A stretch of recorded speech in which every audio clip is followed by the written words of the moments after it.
അദ്ദേഹത്തിന് ഒരു സൗദിയിലുള്ളൊരു national fame അല്ല, അദ്ദേഹത്തിന് ഗ്ലോബൽ ഫെയിം ഉണ്ട്. അദ്ദേഹം ഒരു ഗ്ലോബലി റെപ്യൂട്ടഡ് ഫിഗറാണ്.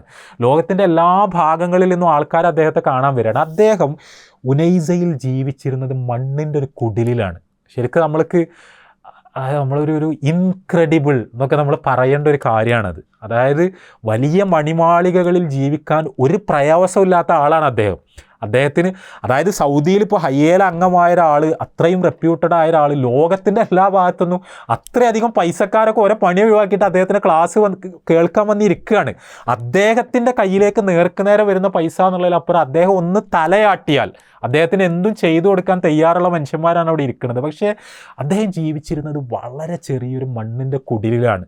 അദ്ദേഹം ധരിച്ചിരുന്ന വസ്ത്രങ്ങൾ എന്ന് പറഞ്ഞാൽ ഏറ്റവും മീനായ, അതായത് ഒട്ടും വിലപിടിപ്പുള്ളതല്ലാത്ത അവിടുത്തെ ഏറ്റവും സാധാരണക്കാർ ധരിച്ചിരുന്ന വസ്ത്രങ്ങളാണ് ഇബ്നു ഉസൈമീൻ ധരിച്ചിരുന്നത്. നമ്മൾ പിന്നെ ഈ പൂർവ്വകാല മുസ്ലിങ്ങളെ പറ്റിയൊക്കെ പറയില്ലേ, അവരുടെ നേതാവിന് അനുയായികളിൽ നിന്നും നമ്മൾക്ക് വ്യത്യാസപ്പെട്ട് മനസ്സിലാവില്ല. കാരണം എല്ലാവരും പോലെ അവരുടെ കൂട്ടത്തിലുള്ള ഒരാളാണ് അദ്ദേഹവും എന്ന് പറയുന്നത് പോലെയാണ് ഇബ്നു ഉസൈമീൻ ഉണ്ടായിരുന്നത്.